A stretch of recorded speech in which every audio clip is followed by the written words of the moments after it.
do you hear me? Well, Unico Williams. That's right, it's your boy! Coming at you with another one on a Thursday, as I always love to do because Thursday is my favorite day of the week. Why?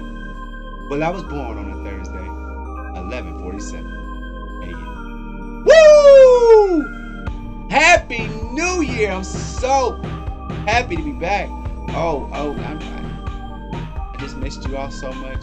I just thought about y'all every day since the last time. I just thought about y'all. I just missed y'all so much. But we are back, baby! I am back! No, we don't like to say we're back because that would imply that we're back from something. No, we ain't back from nothing. Y'all been seeing us on Overall 99 Media. Y'all been seeing us on Overall 99 Sports. You've been seeing us everywhere. So we ain't gone anywhere. But we're here. We're here now. So, again, thank you so much for all your support in 2021, man. I appreciate it. I know there's a lot more that I can 100% do better, and that's what I plan to do. If you watched our last episode of Man Cave where we talked about our New Year's resolutions, mine was I'm taking control. I'm taking control of my life and what I want to do, and hopefully it's something that you all just love me so much, and I can stop being in debt, and I can just pay all my bills, and I can just entertain you and make you smile. That's the golden rule. That's what we on, baby. So let's get started. So this morning it came to my attention that the alleged murderer or someone that was involved with the death of the murder of Young Dolph, as a rapper from Memphis, Tennessee. He was out getting some cookies from one of the places that he loves to frequent, to one of the local spots that he loves to frequent for cookies. He was actually getting some cookies from his mom. Has been for his mom. It's been reported, and he was sailed. Now we had some news today that came over the wire that the FBI, the marshals, the U.S. Marshals, and Tennessee Bureau of Investigations, they've come together and they have a suspect now that they are wanting to bring into custody. That person is Straight Drop, a rapper out of Memphis as well. Some know him as Justin Johnson, I believe that's his name, allegedly. So, this happened a while ago, and it's sad based off of all things that I've heard about Young Dolph, about who he is, type of person that he is, how he's given so much to his community and all of that. It's the city of Memphis. They were not happy about what happened to him. They felt like they lost someone that was actually helping their community.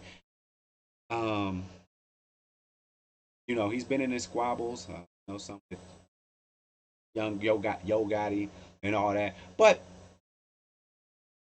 we didn't know. There was just nothing but speculation when all this came out. And now it looks like that the authorities and actually the city of Memphis, they are talking about, the streets been talking, and they've been all over this. They've been all over this, and it looks like it's coming to a head. Now, apparently, this kid is 23, and I think, if I'm not mistaken, they're saying that young Dolph actually signed this kid. So, sad thing. People are speculating as to, if this was hired, he was hired to do this, or if he wasn't.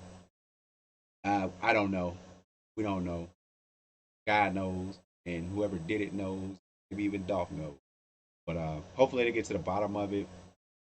It's just sad that, you know, what I immediately noticed was that it was another black person that did this. And I continue to talk about it. We talk about the police shooting black folk. We talk about how they mistreat us, and we never tend to talk about how we mistreat ourselves. We never talk about that.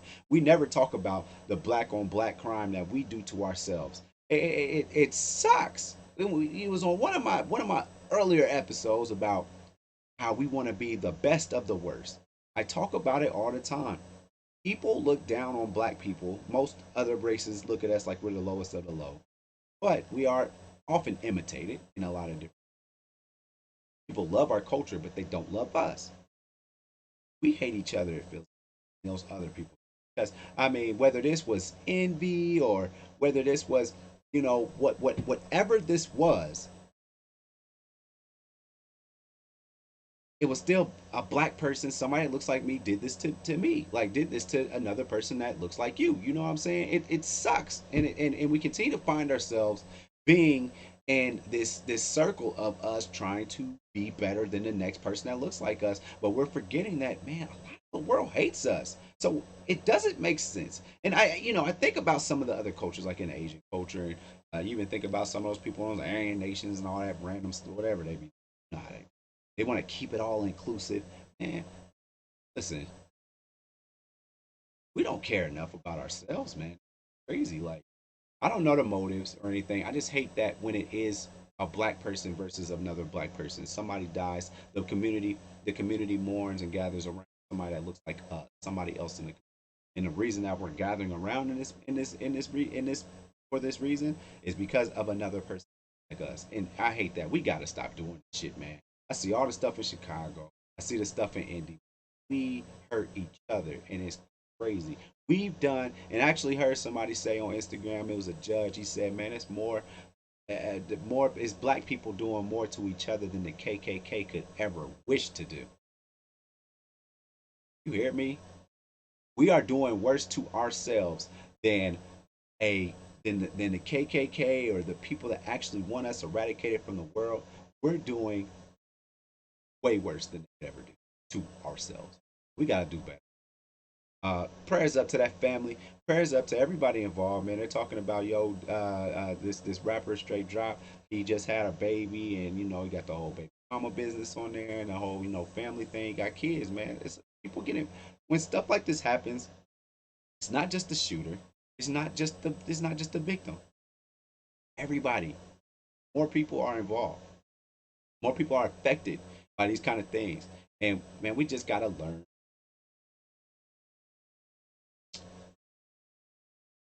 Our next topic, Antonio Brown, AB, if you will. Now, okay, this is one big story about somebody whose past is preceding the present. Somebody whose past is making you be blind to what's actually happened. So, first glance, this past Sunday, looked like AB just quit on the Buccaneers, ran on the field, took his stuff off, sat on the sideline, took his equipment off, and he might have thrown some gloves and stuff into. That happens. We do that. We do that. That's okay. But the offense is still on the field. But Tampa Bay Buccaneers offense is still on the field, and my man's is just he's out of there, and it's wild. The whole thing is 100% wild. He just goes off into the sunset. Everybody's like, "Oh, he's crazy. He's this. He's that," and he's ruining the team again, like he's so accustomed to doing, and all this stuff. So at first glance, hell, even I was like, "Man, that fool AB is clowning. He's doing it again. Something done triggered him, and he's back off clowning again." Well, AB got some receipts.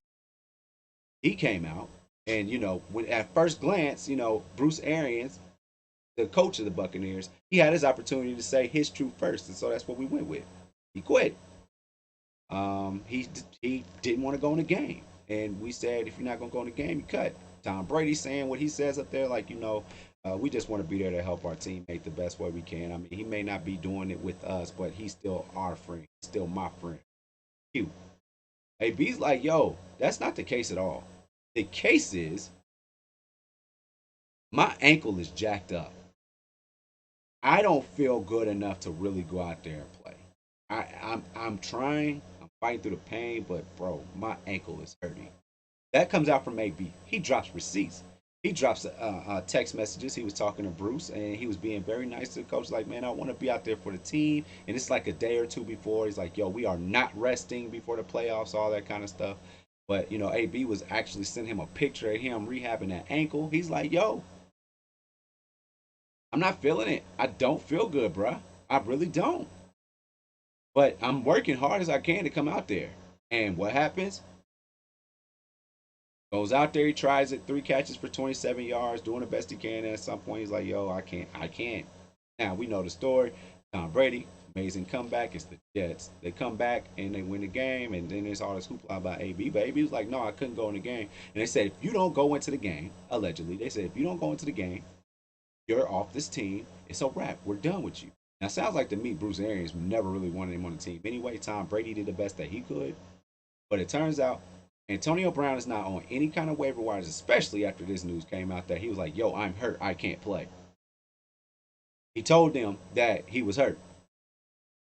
And Bruce Arians was like, "Well, if you're not going to game, you're cut." And that's not okay. So, I mean, I know about that old school football mantra, man. You go out there, if you can breathe, you can play. You know, I've been there. But and especially when I was playing, when you playing in college and you playing in high school, you got something to prove. So you trying to be out there as much as you want to. But when you're a millionaire, you don't got much to prove. So if you hurt, you like, "Yo, I'm hurt. I don't have to prove anything about anything to anybody. I'm a 2, 3 time champion, Super Bowl champion. I don't got nothing to prove to nobody. Like, bro, I'm hurt, but I'm gonna try and be back for the playoffs to try and get us another Super Bowl." But turns out, man, he gave us more receipts. He said that they said that there's bone fragments from his ankle, like just floating around his body. Yo, dude was hurt, and that's what it sounds like to me. But people won't give him the benefit of the doubt, and that brings me to the point of your past preceding the present. Now that makes sense. That doesn't make sense when you say it that way. The past does precede the present, but the present, you got to be in the moment sometimes. And if the man was hurt, no, I don't care what he did with the Raiders. I don't care what he did with Big Ben. You know, Big Ben ain't been shit since. Um, Big Ben hasn't been shit since Antonio Brown. We know that. Juju Smith, he ain't did nothing since AB left. Raiders, yeah, let's pick up Deshaun Jackson. 2010, you got something going. But we got to look at this stuff, man. We got to stop. Like, just because, I mean, I understand that whole the boy who cried wolf thing. I understand that. But, yo, when the wolf is really there, like, you really need to pay attention. Like, I know he used to clown. I get that. I understand it. He used to show out. He did whatever he did. And things really haven't felt right ever since old Burfitt from Cincinnati smacked him down on that slant route. Y'all seen it? But, end of the day, the past cannot supersede the present sometimes. Yeah, people can be bad people or people can make bad decisions in the past, but like you really need to pay attention to all the facts of the present, of that current moment. Like, yo, so he's like telling you, my ankle is hurting. And I'm sure he's got some outside people that was like telling staff, like, "Yo, I'm hurt, bro. I can't I'm out here really playing on one leg. You lucky."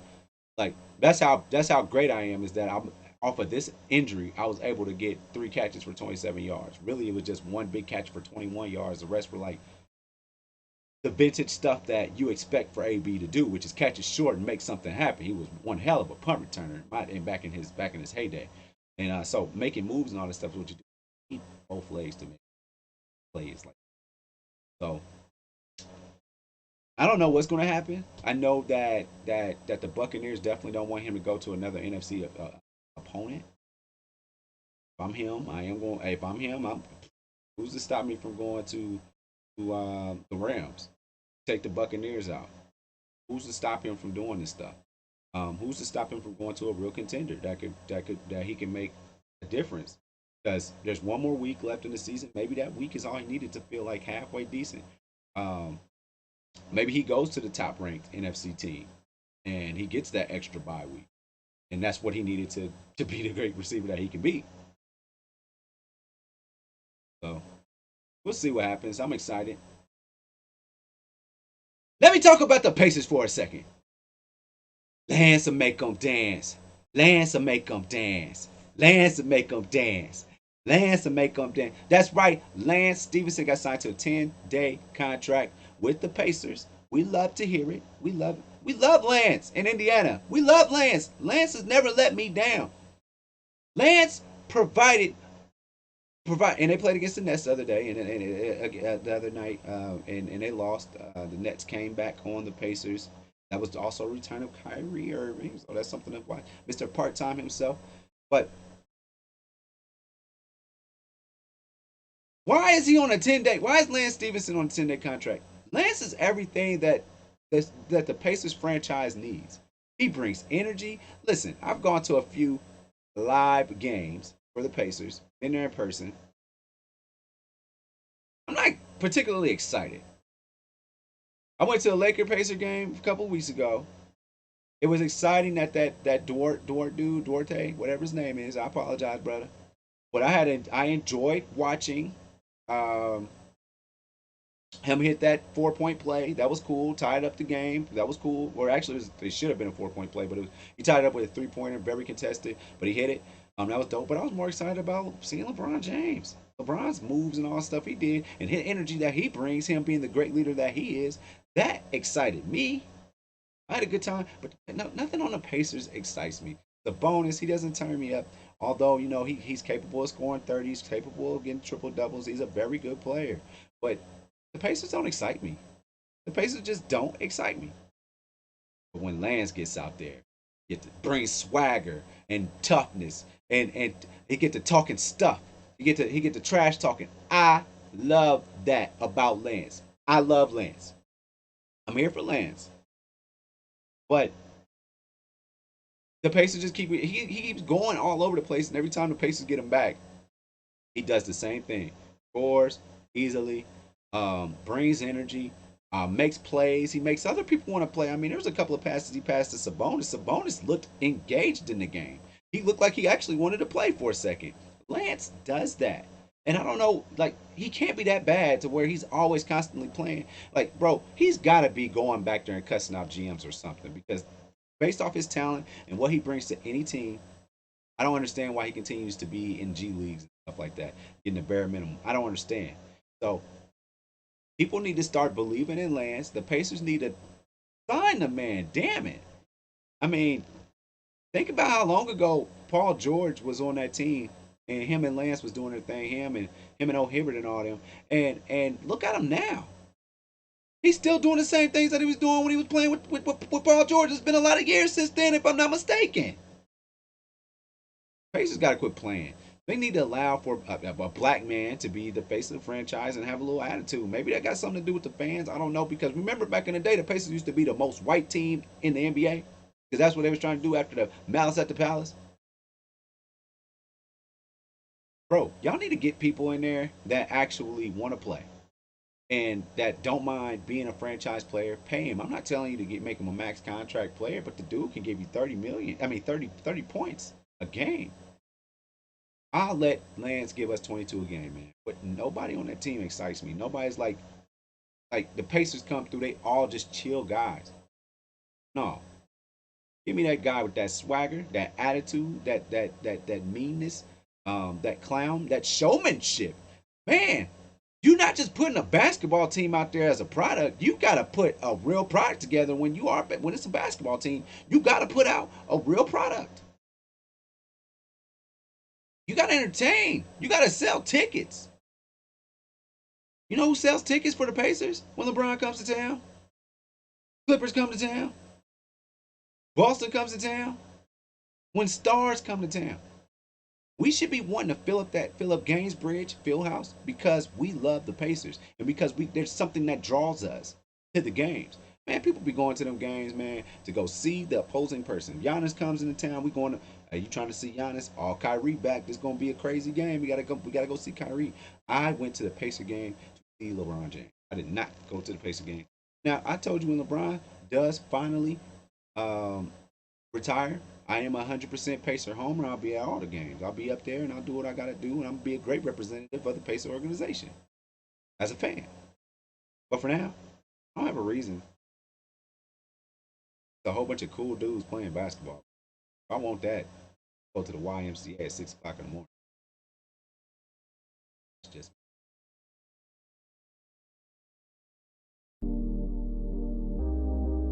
if you're looking for somebody to come to your game, no matter what you're doing, no matter what time, or boxing, then look no further than me.